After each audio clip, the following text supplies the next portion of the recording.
क्या हुआ जब युद्ध के मैदान में स्वयं महाकाल और मां बंगलामुखी आमने सामने आ गए। एक ऐसी ललकार जिसने कैलाश से लेकर धरती तक को हिलाकर रख दिया। क्या आपको इस सच्ची गाथा के बारे में पता है? अगर नहीं तो चलिए शुरू करते हैं। ये कहानी शुरू होती है छत्तीसगढ़ के रतनपुर के वैभवशाली दरबार से, जहां राजा माधवराव का शासन था और उन्हीं की सभा में कामकंदला नाम की एक नर्तकी थी, जिसकी सुंदरता और नृत्य की गाथा दूर दूर तक फैली हुई थी। एक दिन सभा में कामकंदला की नृत्य का आयोजन रखा गया था, जिसे देखने दूर दराज से देखने बहुत लोग आए।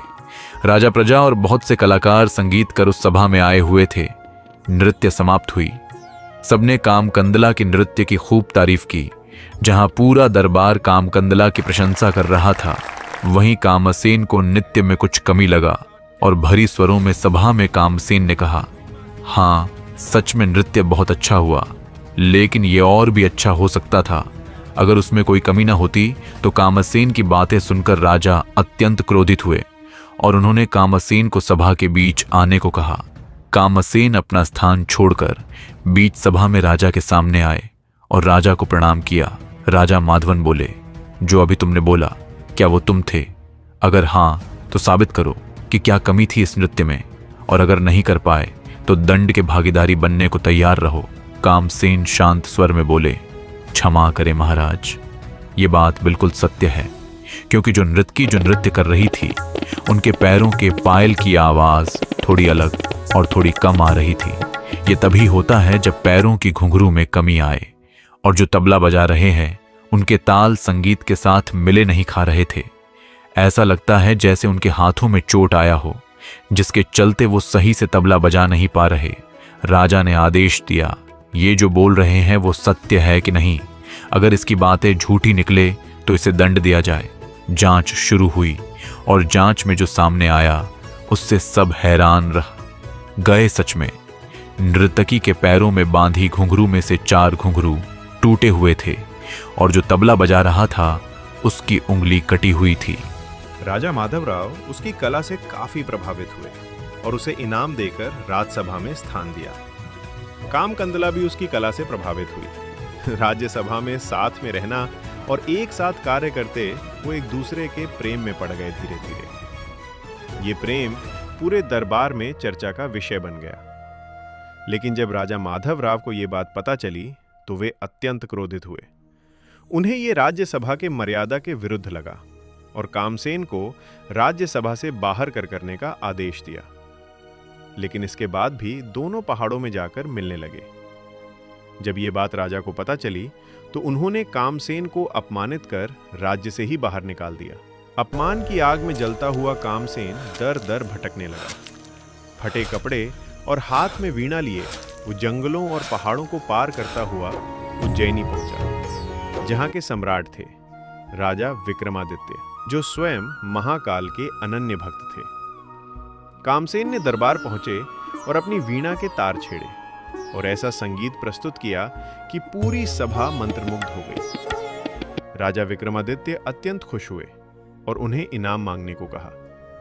तब कामसेन ने अपनी पूरी व्यथा सुनाई, अपने प्रेम, अपने अपमान और अपने दर्द की कहानी। राजा विक्रमादित्य ने अपने वचन के अनुसार उन्होंने रतनपुर के राजा को संदेश भिजवाए। संदेश में लिखा था, हे राजन, कामसेन और कामकंदला के प्रेम को स्वीकार करो। उनकी प्रेम सच्ची है, हमें इनका साथ देना चाहिए, अन्यथा युद्ध के लिए तैयार रहें। लेकिन राजा माधवन ने युद्ध स्वीकार की और फिर डोंगरगढ़ के मैदान में भीषण युद्ध छिड़ गया। एक तरफ था न्याय और दूसरी तरफ अहंकार। युद्ध कई दिनों तक चला, लेकिन युद्ध में कोई परिणाम नहीं निकलता देखकर राजा माधवराव ने अपनी कुल देवी मां बमलेश्वरी की आराधना की। भक्त की पुकार सुनकर मां प्रकट हुई और उन्हें विजय का वरदान दिया। अगले दिन युद्ध शुरू हुआ, लेकिन उनकी सामर्थ्य पहले की अपेक्षा कम होते हुए लगने लगा। राजा को आभास हुआ कि ये कोई अद्भुत शक्ति है जो उन्हें रोक रखी है। उन शक्ति को पार ना पाता देख राजा विक्रमादित्य ने महाकाल का आवाहन किया। अपने भक्त को संकट में देखकर स्वयं महाकाल प्रकट हुए। उन्होंने मां बगलामुखी से निवेदन किया, हे मां, ये दोनों वीर अपनी रक्षा स्वयं रक्षा कर सकते हैं, कृपया शांत हो जाइए। भगवान शिव की विनती सुन मां शांत हुई। राजा माधवन को भी अपनी भूल का एहसास हुआ और वे मां से क्षमा मांगकर दोनों प्रेमियों को मिलने का निर्णय लिया। लेकिन इसके बाद दोनों राजाओं ने कामसेन और कामकंदला के प्रेम की परीक्षा लेने का निर्णय लिया। कामकंदला को यह संदेश भेजा गया कि कामसेन की मृत्यु हो गई है। यह खबर सुनते ही कामकंदला ने प्राण त्याग दिए। उधर जब कामसेन को यह पता चला तो वो भी अपने प्रेम के वियोग में अपनी जान दे दिया। अब जब यह बात दोनों राजाओं को पता चला तो उन्हें अपनी भूल का एहसास हुआ। राजा विक्रमादित्य और राजा माधवन ने देवी की कठोर तपस्या की, लेकिन जब देवी प्रसन्न नहीं हुई तो उन्होंने अपना शीश अर्पित करने का निर्णय लिया। जैसे ही उन्होंने तलवार उठाई तभी पीले वस्त्रों और आभूषणों से सजी हुई मां बगलामुखी प्रकट हुई। उन्होंने प्रसन्न होकर कहा, मांगो, क्या वरदान चाहते हो? राजा ने कहा, हे मां, हमारी भूल से जो दो प्रेमी अलग हुए उन्हें पुनः जीवित कर दीजिए। देवी ने उनकी इच्छा पूरी की और दोनों को पुनः जीवन प्रदान किया। साथ ही ये वरदान दिया कि वो छोटी मां बड़ी मां बमलेश्वरी के रूप में सदा भक्तों की रक्षा करेंगी। और जो आपको बता दे, पहाड़ पर दो मां की मूर्ति है।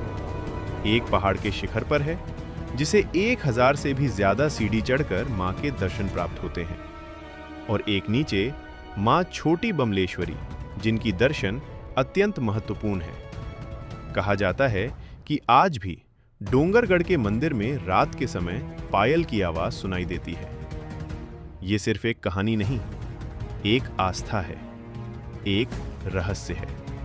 छत्तीसगढ़ के डोंगरगढ़ में स्थित मां बमलेश्वरी मंदिर जिस पहाड़ी पर विराजमान है, वो पहाड़ विंध्याचल पर्वतमाला का एक हिस्सा माना जाता है। पुराणों जैसे शिव पुराण और देवी भागवत में विंध्याचल को शक्तिपीठ और तपस्या की भूमि कहा गया है। मान्यता है कि मां बगलामुखी, जो 10 महाविद्याओं में से एक हैं, उनका वास ऐसी ही ऊंची पहाड़ियों और पीले पत्थरों वाले स्थानों पर होता है।